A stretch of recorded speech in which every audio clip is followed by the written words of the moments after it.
right, guys, thank you very much. Welcome to another lovely episode of the Gajio podcast. My name is Victor Kwao, and in today's episode, we'll be speaking about the state of Ghana football. And Riley, the president of Ghana, John Dramani Mahama, has asked the GFA president, Keti Osekreku, to present a report about the state of Ghana football. And we all know the state of Ghana football as at now, especially with the national team, has been one disaster after one disaster as far as the major competitions are concerned. Well, I've got the guys in the studio with me, Soti, Princess, and Alfredo. Charlie, guys, welcome to the Gajio podcast. Thank you. Thank you. Good to be here. As always, we'll entreat our viewers to like, to comment, and then to share the link. It's important to share the link. Share the link. Before share the link. Share the link. Share the link. It works in all aspects. Yeah, Charlie, but sharing the link no be just enough. Before watch the video to the end. Yes. That be the most important thing. You watch it, you like it, you subscribe, and then you share.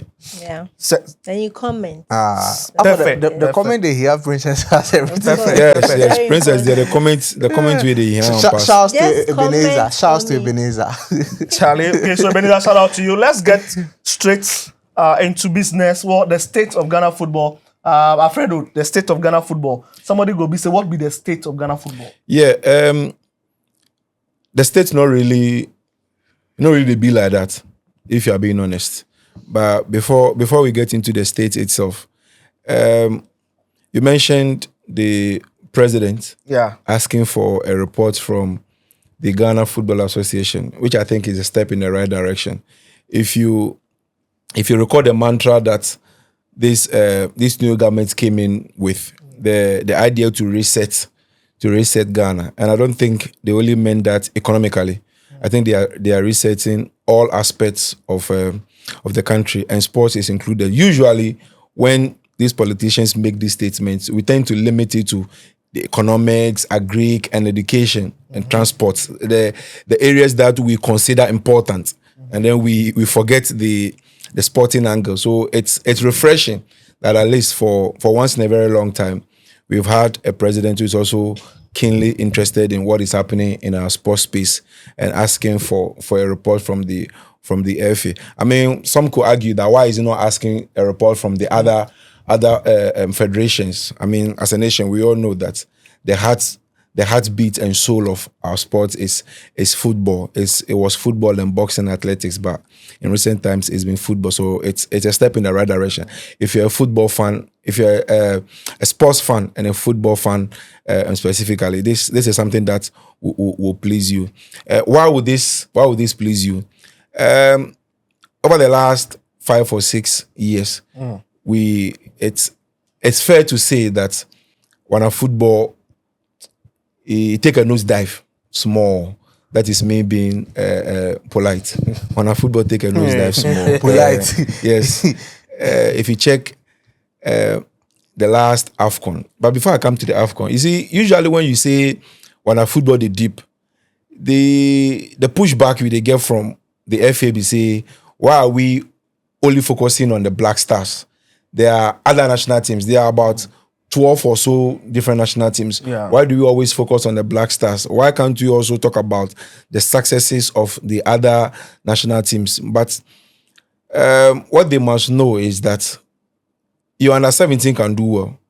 Your women's team can do well. But if your senior national team is failing, it's more of a bigger problem. You cannot mask the failure of your senior national team by the success of your under 17 winning a zombie. It's not the same. Winning a waffle zombie and winning an AFCON at the men's level is not the same. So yes, our under 20 may have won the African Games, both the men and the women. They may have won the African Games.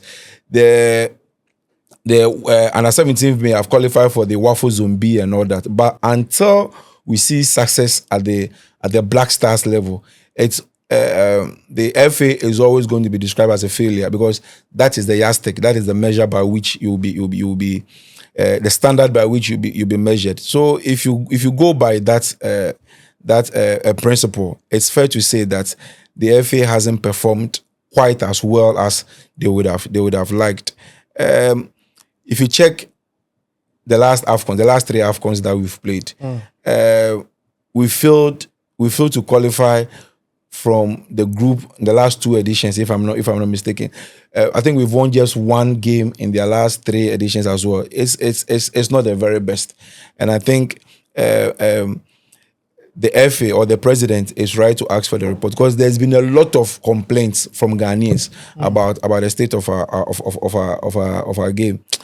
The league itself has not got the best of reviews. The league didn't start well. Didn't start with the broadcast partner. A savior came in at some point to come and rescue the situation. We are now hearing that the former broadcaster is also coming back to come and help the situation and all that. All these are things that do not augur well with. It doesn't augur well for our domestic league. But for the national team itself, I think this has been one of the darkest moments for us as a nation, failing to qualify for an AFCON. Going to an AFCON and failing to qualify from the group, especially if you look at the teams that were competing with the group. You're talking about Comoros, you're talking about Cape Verde, you're playing Mozambique, Central African Republic and all that. These are teams that we were beating for fun. Yes, there's always the cliche that there are no minnows in football now, but you always see Brazil beating the small guys. You always see Argentina beating the small guys. So yes, the game has developed, but the big boys always tend to win, or most of the time tend to win. So we cannot use that as an excuse any longer. I think we must perform, and I'm hoping that the report will be comprehensive enough to help the new government in maybe in appointing the sports minister, in appointing the NSA boss, and try to once and for all find a holistic solution to the problems that we have. Of course, what we've had in the past has always been like bits and pieces. We always try to fix it. We fix more. You take this part more, you fix some. You take this part more, you fix some. You take this part more, you fix some. But we've not had a holistic approach. And since 2019, we've always been declining. We've always been declining year by year. So let's hope that this report will be a basis for which our fortunes will change. Because quite frankly, the Black Stars, as we've known it, has not been the very best in the last 6 years. Charlie, Alfredo, the key highlight is that, our football is in its dark days. I don't know what Princess will talk about the state of Ghana football. Princess, your bite. Yeah, I second what Alfredo said. And then I think it's a very good initiative for the current president-elect, John Dramani Mahama. He's no longer elected. He's been sworn in, so he's not a president. The president of Ghana, I'm sorry. Yes. Before they come and bite our head off. You know, some people are very, very sentimental about these things. The president of Ghana, John Dramani Mahama, His Excellency, had actually asked for the reports from the GFA of their performances. But I want to stress on the female league. Okay. I think the Ghana women's football. Alfredo made a statement that the GFA can brag about the other national teams performing and all those kind of things. But let's look at Nora Haptel's issues. Nora Haptel made lots of complaints about the GFA not supporting them with friendly matches as compared to the other countries that we were going to contend with, like South Africa and Nigeria and the other countries. They were playing like 15, 14, 13, 10 friendly matches. But Ghana, we only had the chance to play only 3. And we are proud that we've been able to qualify. I think this is something serious that should be looked at. So the president's asking for that. I hope that they add all of that to the report, or the president and his team look at the hitches in the report and then fix them for a better football that Ghana we ask or we seek for us to experience this kind of football that we used to experience. So that's a little I can say about this situation. Okay. Soti, the state of Ghana football. What would be your opinion? Yeah, so if you want me to answer that question there, then I feel say I won't make you go back to what NDC, the manifesto they talk. Okay. Now, my first page on sports, it says Ghana, once a force to reckon with in African sports, is currently a pale shadow of itself. Paragraph 2 says, from the height of African football dominance to consistent appearances at World Cups amid impressive performances, Ghana now struggles to compete with relative minnows in the sport and has suffered embarrassing exits from recent international competitions. It goes on to add the track record in athletics, boxing, and hockey, among other things, lies in ruins. But me, what they hear me will be one part where they try give reasons why things don't go on. It says chronic underinvestment, poor administration, corruption, outmoded infrastructure, and abandonment of grassroots talent development. That's what NDC believes it has accounted for the current state of affairs in our sports. Now, I feel say for one GFA, if they are supposed to provide a report, I feel say one thing people don't really realize be say the Black Stars be government, it be Ghana in own.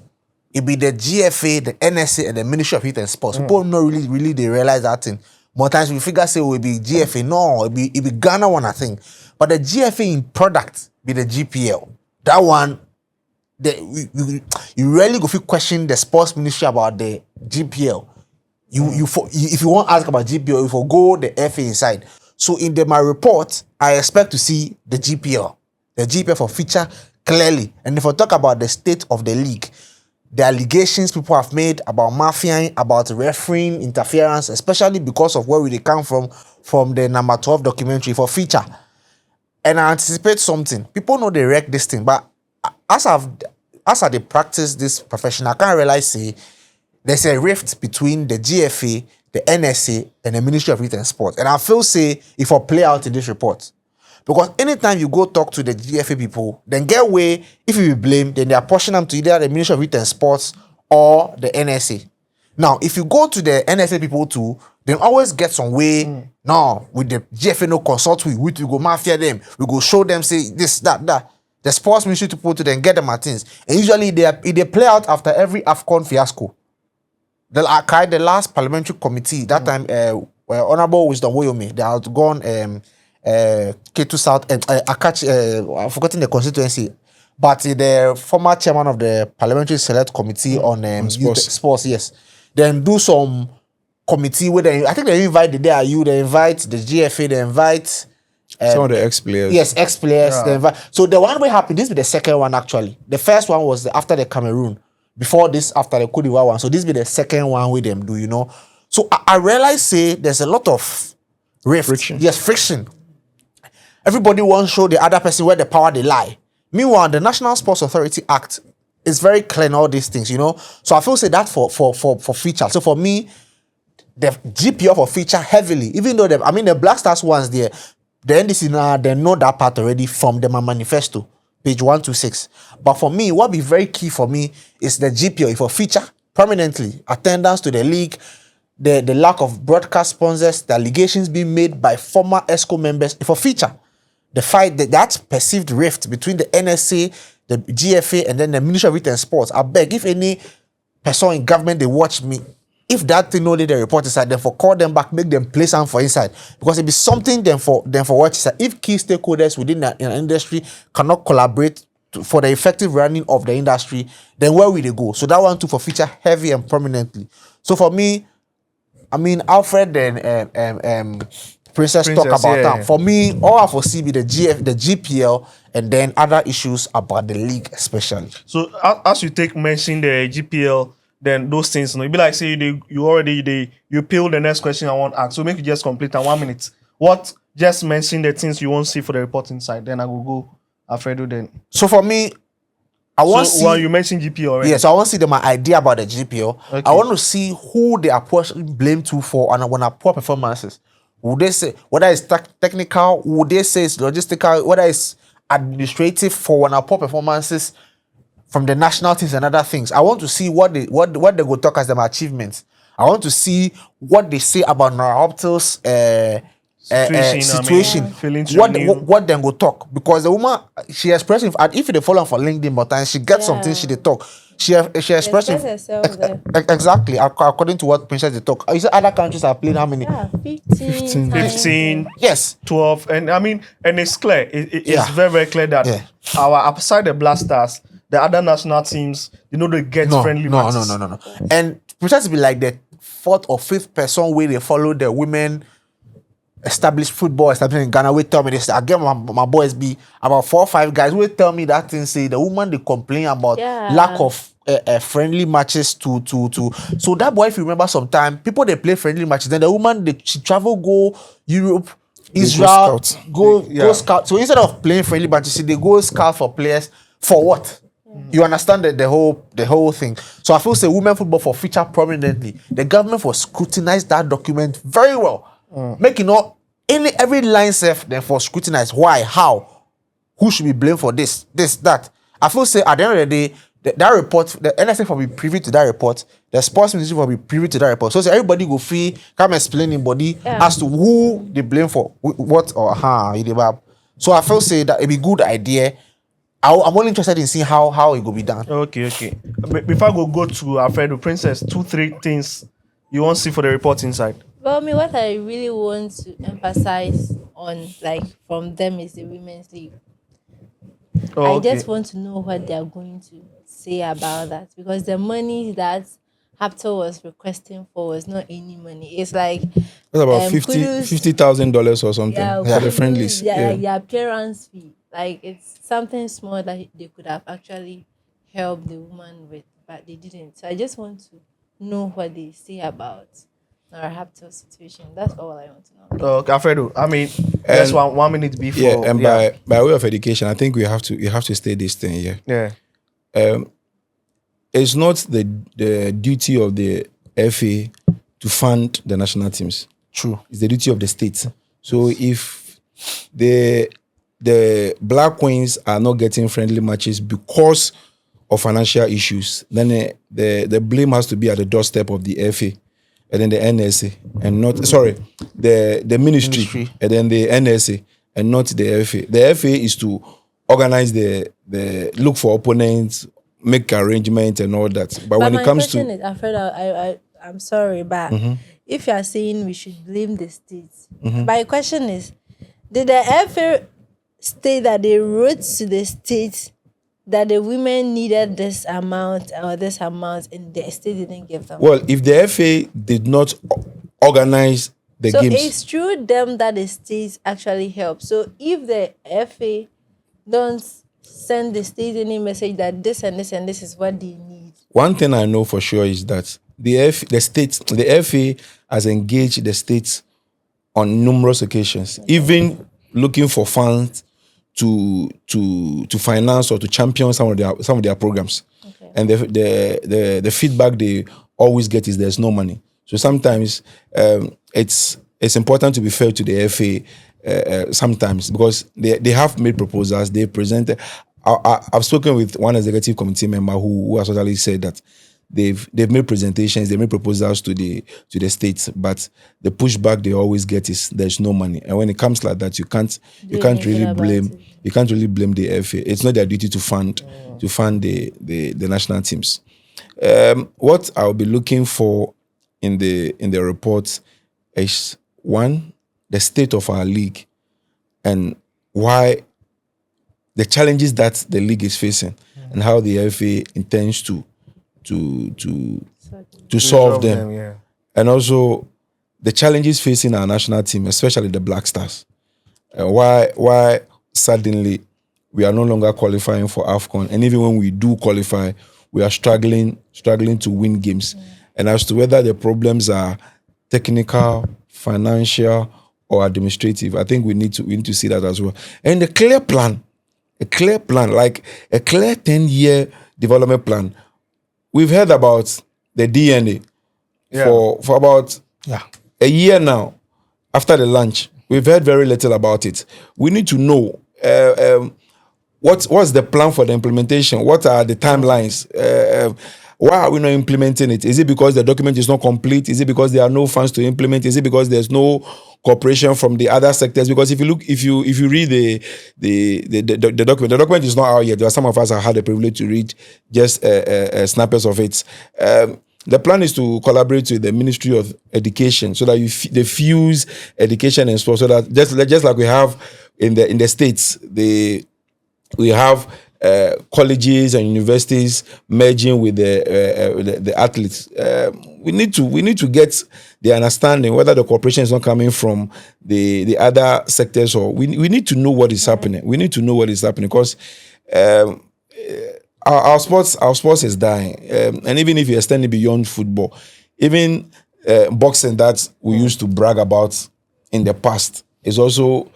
It's also not something we can boast of it any longer. Athletics, we are down there, and I think it's sad. It's sad. It's been a sad period for us as sports lovers in Ghana, and I think the president's desire to help fix the problem is a step in the right direction. Let's hope that all stakeholders involved will come around the table and then agree on what to do, so that at least we can start our enjoyment again. Like Soti said, there can be a lot of divisions, be it religious division, political divisions, and whatever divisions.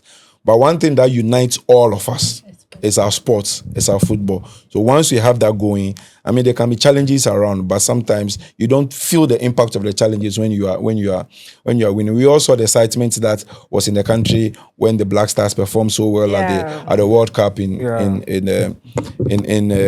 South Africa. You had our grandparents, our parents, our sisters who were not hitherto into sports, being glued to the seat and watching. You go to town, you see people jubilating, people you rarely consider them to be sporty, quote unquote, on the streets, jubilating and she the Jama and all that. I mean, we need those kind of vibe back. Charlie, I mean, well said. I mean, we get just some 4 or 5 minutes, then we'll go wrap up for this episode. But let's do a quick one. I mean, interesting conversation from a lot of angles within the country in the last weeks. People saying, football, should it be passion based? Should it be about investment and all these things? So I want to ask you guys your opinion. 1 minute and then we go. Should forming of football clubs be about person where you just get passion, you want to start something, you want to help others, or should it be about people who are financially stable making investments? This is your question. You know, initially, as football came fresh, a lot of the clubs be community-based clubs. But then that time, then the football be a lot more amateurish. So then times the Kotoko's, the Hearts of Oaks, the Great Olympics, the Okoye United, Takwa United, then clubs be communal-based clubs. The people, they come out from the clubs, the people, they feel, say, the club be an extension where they feel like they belong to the clubs. These days, it be different. The community-based clubs no there again. We get more rich people where they invest. So then they operate in silos. So the Accra Lions, the Mediamas, the Karela, yeah, Dreams FC. You see, out of line. Bando bad before some people. Yes. Yeah, all those so you things, see, yeah. But you see, say it they have effect on our league. If we study those clubs, Legon Cities, for example, last time they asked them a coach, Paco Sifabin, say Now it be X. They asked him, say, make he give message to him fans. He said they don't get fans. Yeah. He told that thing about 3 he different always times. say He always that. say they don't get fans. Legon Cities no get fans. By the time then they were, then get fans. Yeah. So he say, I feel say for be measured approach. Because each one get a merit and demerit. The traditional based clubs, then if you do well, you will get the support where you go generate revenue and improve on a sports GDP in the country. But if you invest only from the rich people them angle, it get ramifications in the sense say it will affect on our attendance to the games, because those people then only they more make money sell them at players. You dig up? So that be why Legon Cities go they play for Legon Sports Stadium. People know they come because who are they attracting? You see, it get implications. So I feel say as a country for find some balanced approach where the traditional clubs go get a lot of investment, or we go fit try this approach where we go back to one of days where the state agencies go start the invest in football again. Maybe you go fit talk say themselves then they run at the law, so you know if it happen. I say first ECG get club, Power FC. Power FC. Akosombo Texas get Acotex. Gapoa, Ghana Port and Harbour Authority. Goldfields. Goldfields get Goldfields will now be Ashanti Gold Waste. Ash Gold. Yes, you see. So in your then it help boost the system. The same investment, but from a more Different angle. yes, a more sustainable and viable option. You see, it'd be risky if you be one person. If he die, what will happen? The club As dies. Karela, the man die. You see how before later Haruna can buy the Idris club. come You see where the club did. So I feel say we forget more nuanced and more balanced approach to this thing before you go feel work. Charlie, nice point. Nice point.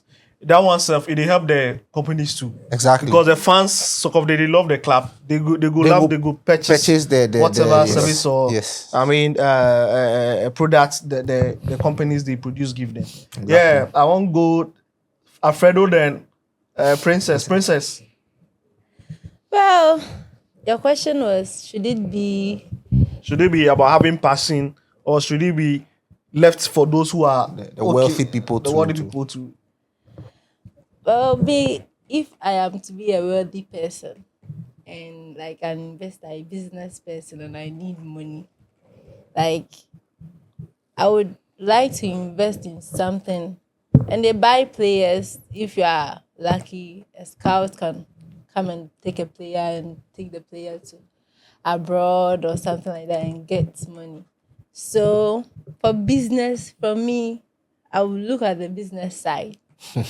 So investors should actually come and invest in they should buy clubs, train players. They can take players from scratch and train them. Although it takes time. But if the player is able to develop and become a good player, you are going to benefit from it. Like you reap what you sow. So if you invest in the teams and then create good quality players, you are definitely going to benefit from it.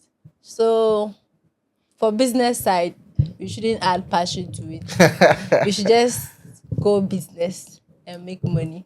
Oh, Yeah. okay. So Princess, they believe say forming football club, or before you go get football club, or even if you no get, you for watch those who get when no get money, watch the business aspect Yeah. because player transfer, those Yeah. things. Charlie, as for the football, the money they inside though. Yeah, money you go free there. transfer one player go UK and then boom, it be more than all your lifetime investment. Alfredo. I think the perfect combination one could ask for is passion kakra, sika kakra. That's the best combination you can ask for. Because the truth of the matter is you know if you do football without passion. Yeah.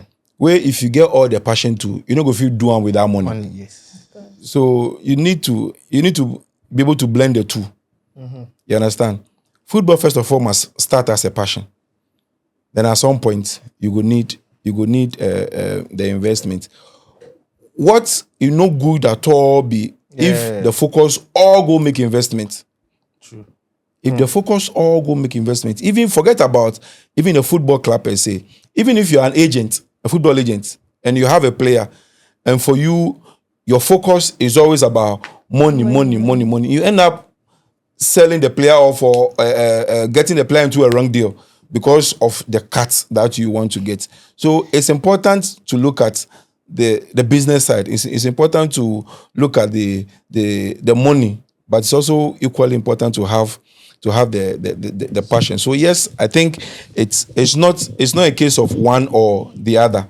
I think you have to be able to blend the two. And it's cited the perfect example when you have the community and then the business, because the community, that's where the community forms an emotional bond with the club. So once you have that, you have the emotional bond is there, then you can have the cash coming in. So you have the investor coming with the cash, the community coming with the emotions, and then you join it. That's when you have a perfect club. If you want to look at, there are several examples of clubs where it's always been about money. A typical example is Manchester United as you speak. The former owners, I won't say former because they've not gone completely. The Glazers, if you look at the way they run the club, for them it was purely business, and you see how the club has suffered. And if you just oppose that to Abramovich, who had passion for the club in addition to his money. So you saw how it was able to manage the club and the success they choked. So it's always important to have a perfect blend. It cannot always be one over the other. So yes, you do need the businessmen to come and invest, and you also need the guys with the passion to help sustain the clubs. Well, Charlie, well said. I mean, it's been such a big combo as far as the domestic scene is concerned. We spoke about the state of Ghana football. The guys, they're mentioning the problems we did inside, we themselves also profess some solutions to the problems we get. Well, we try to speak also about, I mean, whether football should be left for the people who are very passionate or people who have money. And you hear Alfredo's view, you hear Soti's view. You say passing kakra. I mean, Sika kakra na bibia akoswama. So, I mean, all too soon, here's a wrap for this particular episode. Thank you very much for watching the full edition. Make sure you subscribe, make sure you comment, and make sure you also comment. Guys, 30 seconds, we dey go out. Shouts to everybody watching. Charlie, keep watching. Alfredo. Yeah, we are always grateful. We don't take your time for granted, and we appreciate the support that you are giving to us by watching, by liking, by sharing our content. We hope that it will continue. Charlie Princess, quick one. God bless you for watching us always. And shouts to Eben. All right. I think that is the last word. Hey, Ben. All right, guys. Thank you very much. This is a wrap from the GMN Studio, Gadio Podcast.